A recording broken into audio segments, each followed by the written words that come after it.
پاکستانی احمدیوں کو میں کہوں گا کہ دعا کریں کہ جس دور سے آج کل ملک گزر رہا ہے وہ انتہائی خطرناک ہیں. اللہ تعالیٰ اس ملک کو بچائے، احمدیوں کی خاطر ہی اس کو بچائے، کیونکہ احمدیوں نے اس ملک کو بچانے کی خاطر بہت دعائیں کی ہیں.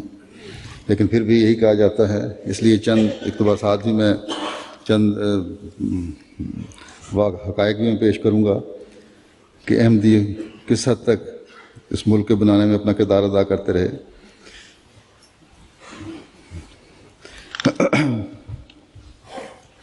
دور جدید ایک اخبار تھا، اس نے 1923 میں یہ لکھا چودھری ظفر اللہ خان صاحب کے متعلق کہ پنجاب کونسل کے تمام مسلمانوں نے، جو یقیناً مسلمانان پنجاب کے نمائندے کہلانے کا جائز حق رکھتے ہیں، جبکہ یہ ضرورت محسوس کی کہ پنجاب کی طرف سے ایک مستند نمائندہ انگلستان بھیجا جانا چاہیے، تو عالی جناب چودھری ظفر اللہ خان صاحب ہی کی ذات ستودہ صفات تھی جس پر ان کی نظر انتخاب پڑی. چنانچہ چودھری صاحب اپنا روپیہ صرف کر کے اور اس خوبی اور عمدگی سے حکومت برطانیہ اور سیاسین انگلستان کے روبرو یہ مسائل پیش کیے جس کے مدعا نہ صرف مسلمانان پنجاب ہوئے بلکہ حکومت بھی کافی حد تک متاثر ہوئی. یہ وہ واقعات ہیں اور وہ روشن حقائق ہیں جن سے کم از کم اخباری دنیا کا کوئی شخص کسی وقت بھی انکار نہیں کر سکتا. پھر ممتاز ادبی شخصیات میں سے مولانا محمد علی جوہر صاحب ہیں. اپنے اخبار ہمدرد مورخہ 26 ستمبر 1927 میں لکھتے ہیں کہ ناشکری ہوگی کہ جناب مرزا بشیر الدین محمود احمد اور ان کی اس منظم جماعت کا ذکر ان سطور میں نہ کریں جنہوں نے اپنے تمام تر توجہات بلا اختلاف عقیدہ تمام مسلمانوں کی بہبودی کے لیے وقف کر دی ہیں. اور وہ وقت دور نہیں جبکہ اسلام کے اس منظم فرقے کا طرز عمل سواد اعظم اسلام کے لیے بالعموم اور ان اشخاص کے لیے بالخصوص جو بسم اللہ کے گنبدوں میں بیٹھ کر خدمت اسلام کے بلند بانگ اور در باطن ہیش دعوی کے خوگر ہیں مشعل راہ ثابت ہوگا. یعنی مولانا محمد علی جوہر صاحب بھی نہ صرف جماعت احمدیہ کی کوششوں کو سراہ رہے ہیں بلکہ مسلمان فرقہ میں شمار کر رہے ہیں جماعت احمدیہ کو، جبکہ آج کل تاریخ پاکستان میں سے احمدیوں کا نام نکالنے کی کوشش کی جا رہی ہے، اور نہ تاریخی لحاظ سے بھی، اور مسلمان تو ویسے ہی آئینی لحاظ سے تسلیم نہیں کرتے وہ لوگ. پھر اسی طرح ایک بزرگ ادیب خواجہ حسن نظامی نے لکھا گول میز کانفرنس کے بارے میں کہ گول میز کانفرنس میں ہر ہندو اور مسلمان اور ہر انگریز نے جو چودھری ظفر اللہ خان کی لیاقت کو مانا اور کہا کہ انگریز نے چودھری ظفر اللہ خان کی لیاقت کو مانا اور کہا کہ مسلمانوں میں اگر کوئی ایسا آدمی ہے جو فضول اور بیکار بات زبان سے نہیں نکالتا اور نئے زمانے کی پالیٹکس پیچیدہ کو اچھی طرح سمجھتا ہے تو وہ چودھری ظفر اللہ خان ہے. یہ اخبار منادی 24 اکتوبر 1934 بحوالہ ترقی پاکستان جماعت احمدیہ. اور پھر ڈاکٹر عاشق حسین بٹالوی صاحب لکھتے ہیں کہ گول میز کانفرنس کے مسلمان مندوبین میں سے سب سے زیادہ کامیاب آغا خان اور چودھری ظفر اللہ خان ثابت ہوئے. یہ بھی ایک کتاب ہے اقبال کے آخری 2 سال، اور یہ بھی ناشر اقبال اکیڈمی پاکستان ہے. پھر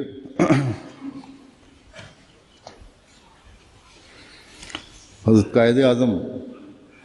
نے خود سیاست میں واپس آنے کے بارے میں، ہندوستان واپس جانے کے بارے میں فرمایا کہ مجھے اب ایسا محسوس ہونے لگا کہ میں ہندوستان کی کوئی مدد نہیں کر سکتا. جب یہ واپس چلے گئے تھے ہندوستان چھوڑ کے، انگلستان آ گئے تھے، نہ ہندو ذہنیت میں کوئی خوشگوار تبدیلی کر سکتا ہوں، نہ مسلمانوں کی آنکھیں کھول سکتا ہوں. آخر میں نے لنڈن ہی میں بود و باش کا فیصلہ کر لیا. یہ رئیس جعفری صاحب کتاب میں یہ درج ہے. تو اس وقت جماعت احمدیہ نے ان کو واپس لانے کی کوشش کی. اس خلیفۃ مسیح ثانی رضی اللہ تعالیٰ عنہ نے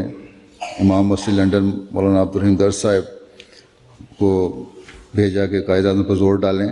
کہ وہ واپس آئیں اور مسلمانوں کو رہنمائی کریں تاکہ ان کے حق ادا ہو سکیں۔ آخر قائد اعظم ہندوستان واپس گئے اور مسلمانوں کی خدمت پر کمر بستہ ہونے کی حامی بھر لی، اور بے ساختہ انہوں نے یہ کہا کہ the eloquent persuasion of the امام left me no escape، یعنی امام مسجد لندن کی جو فصیح و بلیغ اور اعلیٰ میرا تلقین اور ترغیب تھی، اس نے میرے لیے کوئی فرار کی رستہ نہیں چھوڑا۔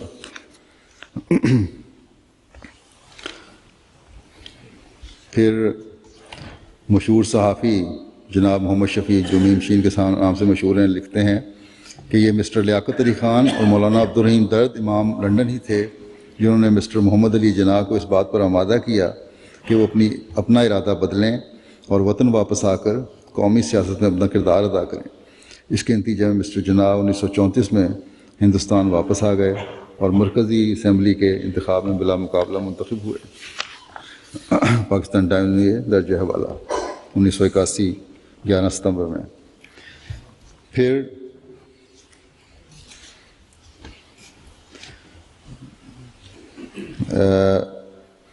جو اشد مخالفین تھے انہوں نے بھی ایک اعتراف کیا، چنانچہ مجلس احرار نے مسلم لیگ اور مرزائیوں کی آنکھ مچولی پر مختصر تبصرہ کے عنوان سے ایک کتابچہ 1946 میں شائع کیا، جس میں صاف طور پر لکھا کہ مسٹر جناح نے کوئٹہ میں تقریر کی اور مرزا محمود کی پالیسی مسلم لیگ کی حمایت کرنے کی کا جو تھا اس کو سراہا۔ اس کے بعد جب سینٹرل وسطی کے الیکشن شروع ہوئے تو تمام مرزائیوں نے مسلم لیگ کو ووٹ دیے۔ مشہور اہل حدیث عالم مولوی میر ابراہیم سیالکوٹی اپنی کتاب پیغام ہدایت و تائید پاکستان اور مسلم لیگ میں لکھتے ہیں کہ احمدیوں کا اسلامی جھنڈے کے نیچے آ جانا اس بات کی دلیل ہے کہ واقعی مسلم لیگ ہی مسلمانوں کی واحد نمائندہ جماعت ہے، یعنی ان کے نزدیک احمدی مسلمان بھی ہیں اور پاکستان کے بڑا کردار ادا کیا ہے۔ پھر باؤنڈری کمیشن کے سامنے جو چودھری ظفر اللہ خان صاحب کی خدمات ہیں، ان کو حمید نظامی صاحب نوائے وقت کے بانی تھے،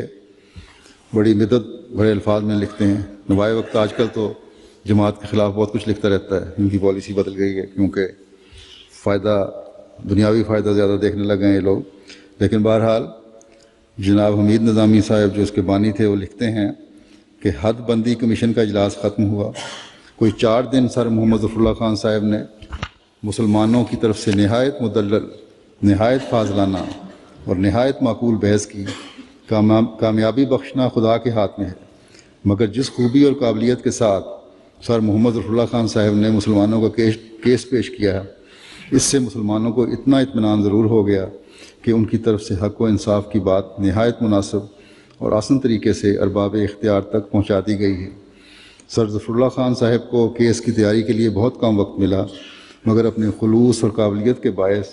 انہوں نے اپنا فرض بڑی خوبی کے ساتھ ادا کیا۔ ہمیں یقین ہے کہ پنجاب کے سارے مسلمان بلا لحاظ عقیدہ ان کے اس کام کے معترف اور شکر گزار ہوں۔ پھر جب 53 کے فسادات ہوئے ہیں تو تحقیقاتی عدالت میں جو جماعت کے معاملہ پیش ہوا، جسٹس منیر بھی اس جج تھے، جسٹس لکھتے ہیں کہ احمدیوں کے خلاف معاندانہ اور بے بنیاد الزامات لگائے گئے ہیں کہ باؤنڈری کمیشن کے فیصلے میں ضلع گرداسپور اس لیے ہندوستان میں شامل کر دیا گیا کہ احمدیوں نے ایک خاص رویہ اختیار کیا اور چودھری ظفر اللہ خان نے، جنہیں قائد اعظم نے اس کمیشن کے سامنے مسلم لیگ کا کیس پیش کرنے پر معمور کیا تھا، خاص قسم کے دلائل پیش کیے، لیکن عدالت حاضہ کا صدر یعنی یہ جسٹس منیر جو اس کمیشن کا ممبر تھا اس وقت باؤنڈری کمیشن میں، یا چودھری ظفر اللہ خان صاحب کے ساتھ اس کو ممبر تھا، اس بہادرانہ جد و جہد پر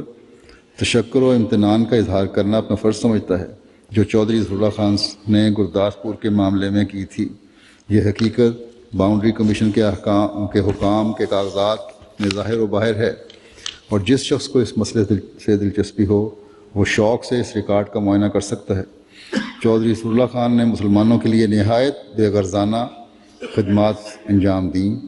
ان کے باوجود بعض جماعتوں نے عدالتی تحقیقات میں ان کا ذکر جس انداز میں کیا ہے وہ شرمناک ناشکرپن کا ثبوت ہے، اور یہ شرمناک ناشکرپن اب بڑھتے چلا جا رہا ہے اکثر سیاسی جماعتوں میں، اور پھر جو ملک کی حالت ہے وہ بھی ظاہر و باہر ہے۔ اس لیے آج کے اس حوالے سے، اس دن کے حوالے سے پاکستانی اپنے ملک پاکستان کے لیے بہت دعائیں کریں، اللہ تعالیٰ اس کو اس تباہی سے بچائے جس کی طرف یہ بڑھتا چلا جا رہا ہے۔